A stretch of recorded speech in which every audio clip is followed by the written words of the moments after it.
দর্শক আসসালামু আলাইকুম। সংবাদ বিশ্লেষণের আয়োজনে আপনাদের সবাইকে স্বাগত জানাচ্ছি। সাথে আছি নবুয়ত রহমান। পরিবেশিত হচ্ছে পুষ্টিবাজারের সৌজন্যে। দর্শক, আপনারা পুষ্টিবাজার একটি অনলাইন প্ল্যাটফর্ম, আপনারা ভিজিট করতে পারেন www.pushtibajar.com। দর্শক, অত্যন্ত হৃদয় বিদারক একটি ঘটনা।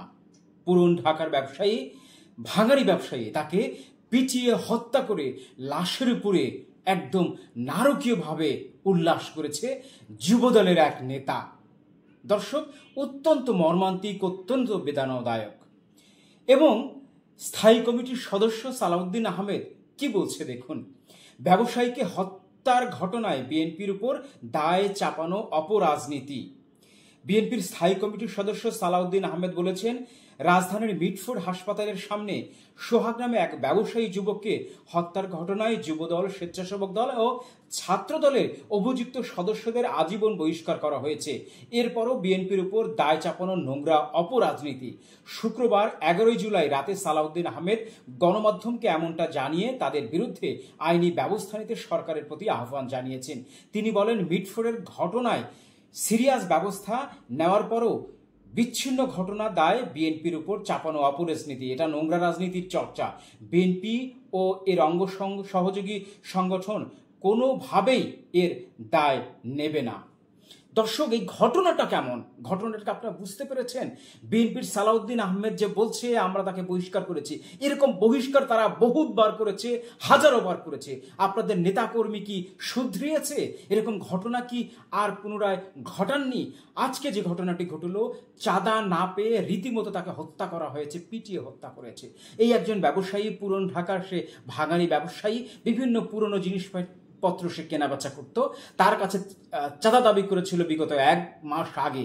সেই চাঁদা না পেয়ে গতকালকে তার অফিসে গিয়ে সে হুমকি দিয়ে আসে এবং এর পরের দিনই তাকে পিটিয়ে হত্যা করে, তাকে ন্যাংটা করে, তাকে বিবস্ত্র করে রাস্তার মধ্যে পিটিয়ে একদম ইট দিয়ে এবং পাথর দিয়ে মাথা থেতলিয়ে দিয়ে এবং তার বডির উপরে, তার লাশের উপরে উল্লাস করে নেচেছে।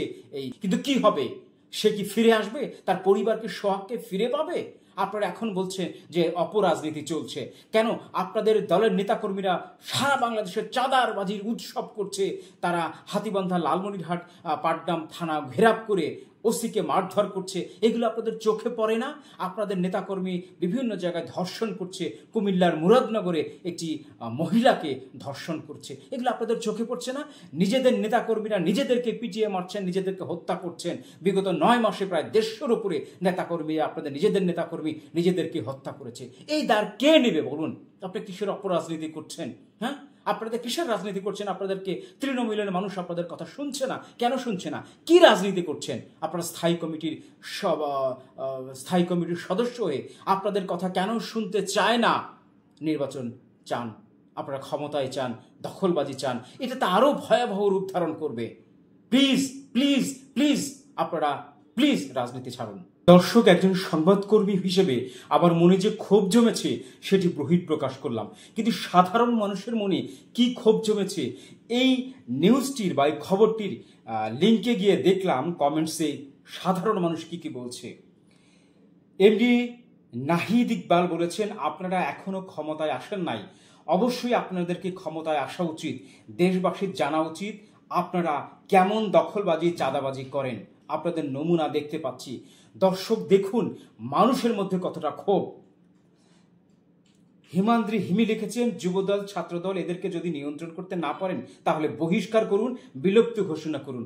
এই দলকে, এই সহযোগী সংগঠনকে, যুব দল এবং ছাত্রদল, স্বেচ্ছাসেবক দলকে বিলুপ্তি ঘোষণা করার কথা বলেছেন। আরেকজন লিখেছেন,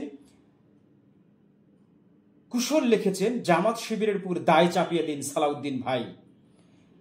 আর একদিন লিখেছেন আজিজ খান, আইন কাক্কু ভোট চাইতে ঝাঁটাপেটা করে দিমু। তিনি লিখেছেন, ভোট চাইতে আইন ঝাঁটাপেটা কইরা দিমু।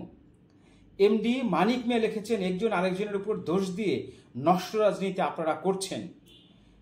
নাহিদ শেখ লিখেছেন, আমি কি বিএনপিকে আজীবনের জন্য বহিষ্কার করতে পারি?